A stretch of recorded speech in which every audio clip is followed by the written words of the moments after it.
This video, we're going to go through the Fins and Things Trail in Moab, Utah. This is our first Jeep Badge of Honor trail that we did. We're just doing the southern portion of Fins and Things in this video, and we do have some modifications on our Jeep. We have a 2.5-inch lift and 35-inch wheels, so just a 35-inch tires. So we do have those modifications. I think they were helpful on the trail. I know people have done this with a stock Jeep, but you're going to be seeing it with our modifications. The Fins and Things Trail is located just southeast of Moab in the Sand Flats recreational area. And as I zoom in here on Google Earth, you can see that you come in to the trailhead. You actually can just put Sand Flats recreational area in your GPS and it should be able to get you here just fine. It's a paved road. They do have an entrance fee, and then you take that probably about a mile and you will see the marker on the right-hand side of the road that indicates you're at Fins and Things. They also have guidebooks when you first come in that I'll show you in just a second. That'll give you more detail.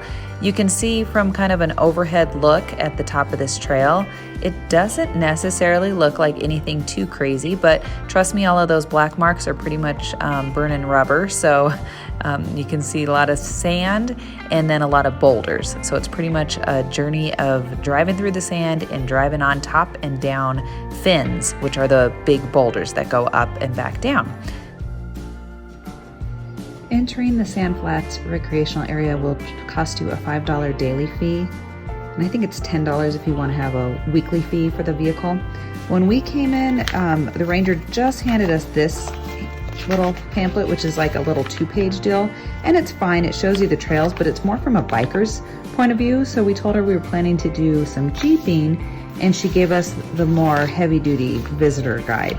And this is far more detailed when it comes to the actual trails. So you'll have some detail about the area. You'll have a general thing that shows you Fins and Things on the south side. That's the trail I'll show in the video. This is only during daylight hours, and then there's a larger loop if you want to do the northern part. And then Hell's Revenge is off to the side here. And then for each of those trails, they have a more detailed map. So we relied on this, and then we also relied on our other guide that we had brought with us and reviewed ahead of time. Here's the one for Fins and Things, and I'll show you the other book that we used. This Charles Wells guide is a really great resource if you're going to be in the Moab area and you want to do some off-roading with any vehicle that you have. Some of the easy stuff you could even do probably with an all-wheel drive Subaru, and then obviously the more difficult stuff you're probably going to want a Jeep or some sort of modified vehicle that has lifts and lockers and all the good stuff. For the Fins and Things Trail, this is kind of how it looks for any of the trails. You can see a couple pictures. He'll give a general overview about the trail, kind of their rating and how they decided on that rating, and then a little bit on how much time it takes for the trail. They'll tell you how to get there, and then they give you mile markers and some details about any of the spots and some heads up on where you need to stay on a certain side of the road or things that you need to do on tees and making sure you're doing certain stuff and spotting where to make sure to spot and stuff like that. So a lot of good information here. Wells rates this trail as a red or a difficult trail. Jeep has this trail listed as a Badge of Honor trail, and they have it listed as a moderate trail or 3 to 4. For the Badge of Honor, you're going to want to open up the Jeep app when you get to the trailhead, and you click that check-in button on the left-hand side, and when you do that, it will pull your GPS and allow you to check in. It will know where you're at. At the point when you finish the trail, you can go here to your profile and you can see under My Badges, you'll have the badge in there, and then you can click the button to view and request. Enough talking, let's get to the trail. So we were at the trail end for the south part of Fins and Things. This will be our first Jeep Badge of Honor trail. And doesn't look like a lot of people are out, so that'll be nice. People won't be waiting on us in case we're, trying to figure out something. The ranger was really nice. She suggested with the kids we should really go do Hell's Revenge as well and drive it out to the Colorado River because the view would be awesome and the kids would love it. So I guess we're going to try to tackle 2 trails today. We're just doing the south loop on this video, and it is restricted to daytime hours.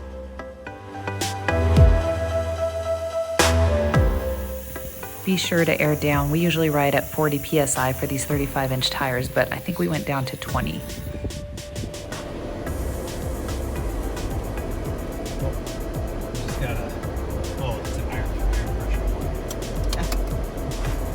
We just got a warning on our vehicle and we're headed out into the back end. So what I've heard is anything less than 20, you start talking about the need for what are called bead lockers, which lock the bead from ripping off against the wheel. Yeah, Makes sense? I can see that being a problem. Probably gonna be a little less bouncy than we were yesterday. A lot less bouncy because you're not doing the 40 PSI tires. That's what they were at, 40? Oh wow. And we pressured down to 20. Pressure down to 20. See how that feels. These are 35-inch wheels. Girls ready? Here we go. This is going to be exciting. Girls are on their devices. They are obviously thrilled. Get off your devices. Daddy's going to drive on this mountain. Which way are we going? I don't know if you want me to guide it out. Probably to the right, but whoa. Do you guys believe this?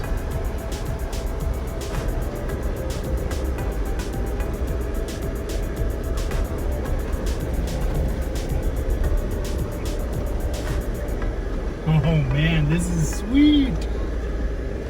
Yep. Can we open our windows? we're gonna have our first dip. If you ever want me to scout these out ahead of time, let me know.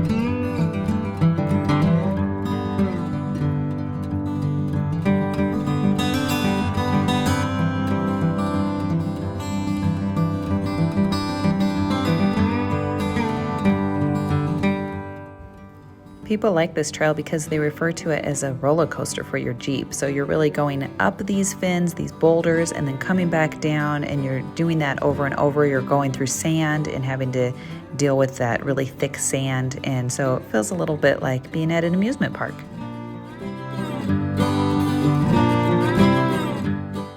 I should mention that we do have a 2.5-inch lift, and we do have 35-inch tires on here right now. So we have a couple modifications. Obviously you can see we have like the winch and stuff like that too, but the big modifications that I think are really useful for this are those big tires and then having some sort of lift. I know a lot of people have done this trail without a lift, so it can be done, but there's points where you just have a steep descent off those fins, and if you have a little bit more lift, you probably are going to clear a little bit better.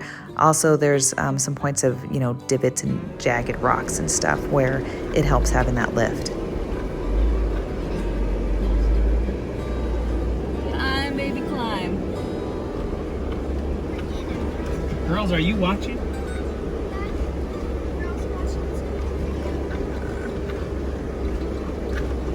Enjoy the moment. This is incredible.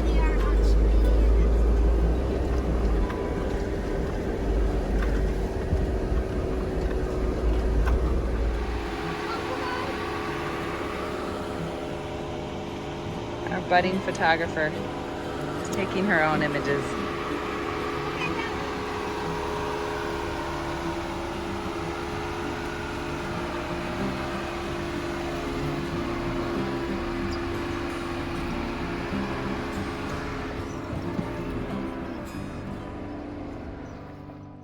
They have areas fenced off where they don't want you driving, so you really have to be able to do all these obstacles in order to do this trail.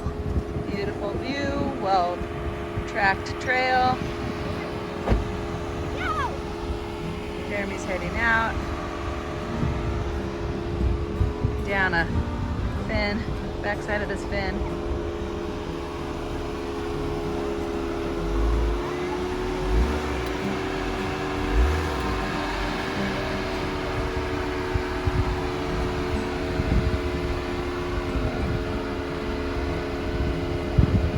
We take the descents nice and slow, and we never did bottom out on this trail. I think a lot of people could take it, would take it a little bit faster, but you have to be willing to scrape up the bottom side of your Jeep or the diff, and we didn't want to deal with any issues since this is our main tow behind vehicle with our RV.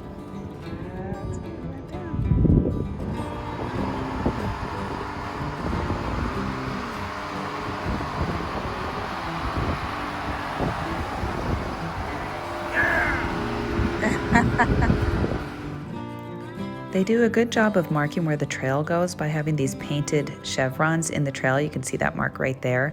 And then there's some various points where they actually point out some options where you can go kind of a route that maybe is easy or hard. Sometimes that's painted on the ground, but like in this case, that sign on the right tells you easy and hard. That's not at this point yet. You still have to go up this ascent, and then coming down the fin, you have an option of doing what they call the easy or the hard.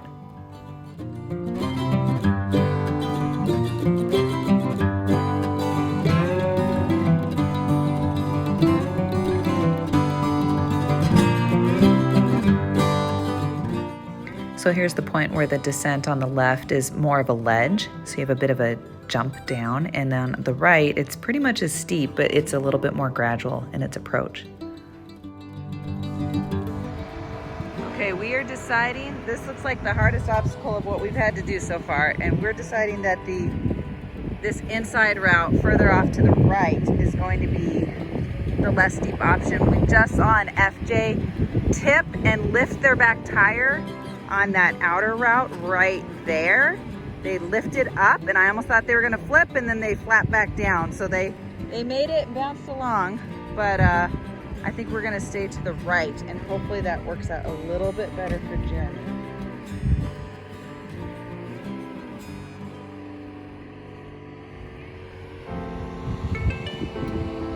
He's having the kids get out of the car just in case.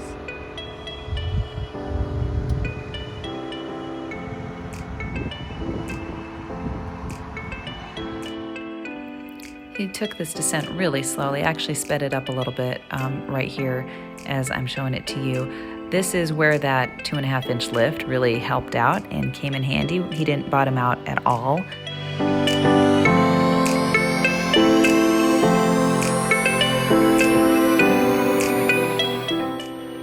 You can also see here why people say it's helpful to have skid plates. We didn't end up hitting the front skid plate at all, but I could see how you could easily do that.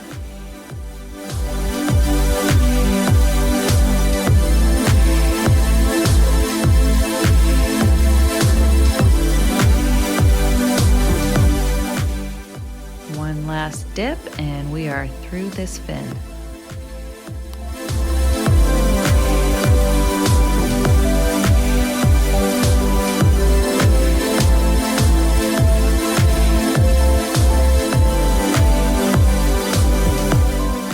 I don't feel like the video adequately portrays just how steep this is right here.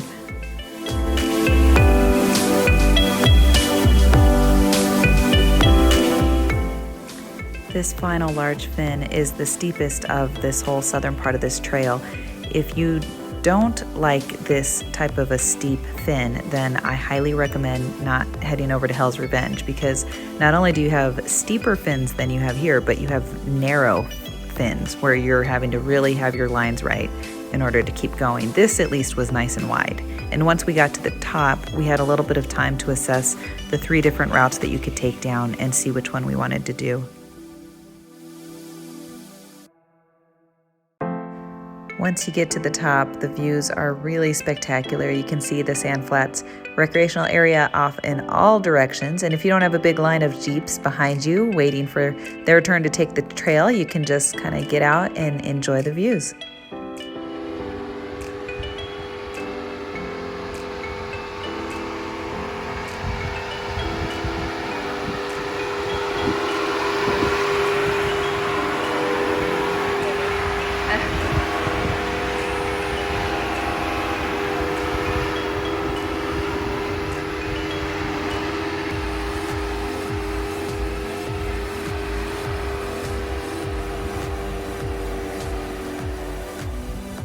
At the top of this big rock, there's 3 routes.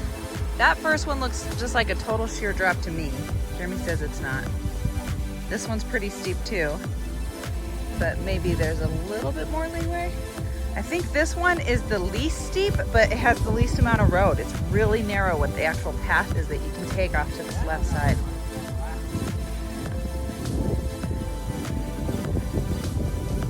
I think this is the least steep, but you have to make sure you have it right on the mark, you know?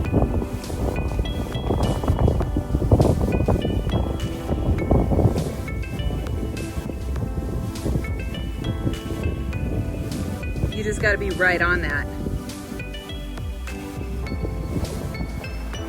This was a good first trail for us in terms of the Jeep Badge of Honor trails because I'm not necessarily any professional spotter and I'm not sure I was always picking the best lines for them, but there's a lot of leeway and flexibility with this Fins and Things trail, so definitely not as complicated and difficult. Once we got to Hell's Revenge, that was a whole different story, but for here, this was the hardest thing that we had to tackle, and it was fine taking this and being able to kind of guide along that outer edge. At one point in time, Jeremy had the back 2 tires were slipping. They weren't quite getting any traction, but he was almost near the end by that point in time, and he was able to ease it and head back down. And in terms of the zooming out and zooming in, this is because my 9-year-old is filming right now.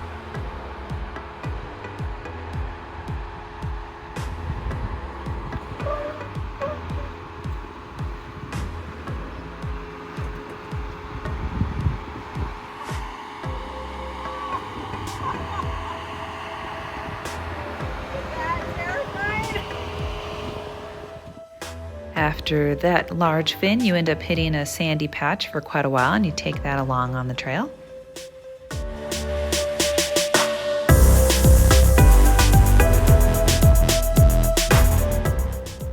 And there's a few more drops to tackle, although nothing as difficult as the last one.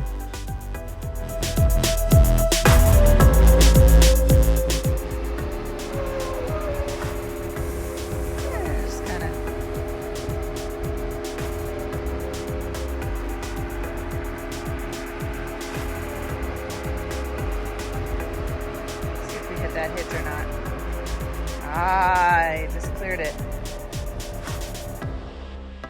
Finish up by the campground and you are back on the main paved road. Head on to the next trail. Thanks for watching. If this video was helpful for you, please give it a thumbs up. You can follow us on Instagram and Facebook at RV Homeschool and subscribe for more Jeep and RVing content. Thanks so much.